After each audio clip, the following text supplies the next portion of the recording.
Hi, everyone. Mr. Melhorn here. I wanted to talk about our weekly overview, what we have coming up this week, as well as the grade changes that we have, especially after you receive Dr. Fletcher's communication on Monday morning. I wanted to make sure that I give some more clarity as far as what that really looks like, class by class, teacher by teacher, at least what it looks like for me. But let's get down to that. Now, first off, I want to talk about what to expect here from this week.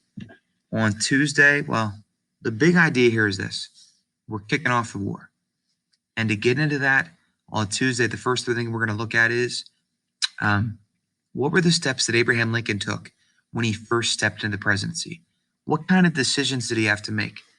And what's kind of cool is he had built up a tremendous cabinet, but that cabinet really wanted to push him, and not everybody believed in him. And so I want you to see that through this first lesson on Tuesday, and then see what action he took. On Wednesday, you're taking a look at Fort Sumter, that Battle of Fort Sumter. On Thursday, a pretty cool little day, hopefully. It's really just a video day. We're going to take a look at some clips from Gods and Generals and try to get to know some of the generals and leaders of the Civil War. And then on Friday, you're going to take a look at the first bloody battle, the second overall battle of the Civil War, and that's the Battle of the First Bull Run. Now, assessment-wise, you have a checkup exit ticket, a Google Slides exit ticket to do for Tuesday's lesson on Lincoln and his cabinet. And then on Wednesday, you'll have another checkup, another Google form sheet to fill out. Nothing on Thursday to turn in. And on Friday, just a quizzes game. So those are the things you have to do for the week. So 3 assessments really that I'm going to be expecting from you. And I'll be trying to return some of those results to you. And I'll try to give some good feedback personally to say, hey, you did well here. You could have expanded here, but however the chips may fall. Now, to get into the grade piece. One sad thing for me was deleting all the previous assignments you had from the first 2 weeks of the course. We were directed by our administrators that we had to do so because we're shifting from a regular letter grade system to this overall weekly progress system.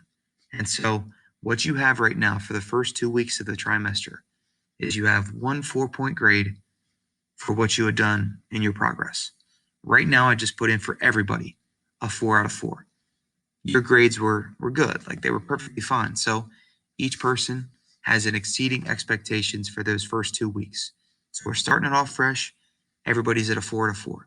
Now, in the next 2 weeks here, you'll get another grade. You'll get another 4-point grade. And then for every week after that, you'll get another 4 points, another 4 points, and it keeps on traveling until the end of the trimester, to the end of the year. Now, the way the grades look, to achieve a 4, you must exceed expectations. So you got to dig in, you have to engage, you have to give good, thoughtful responses on those Google Form sheets or in any kind of discussions that I offer you.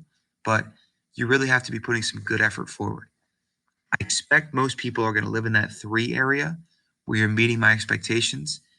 For that, all you got to do for me is do your assignments, do them fairly well, put some good thought into it, and you're good to go.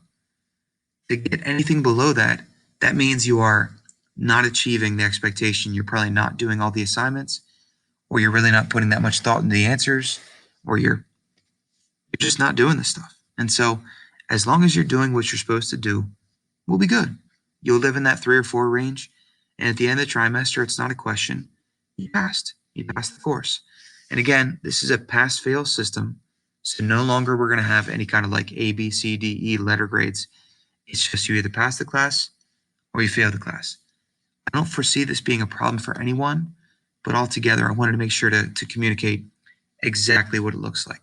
All right, well, please reach out if you need me for any reason. I was very pleased with what I saw in that first week of our distance learning.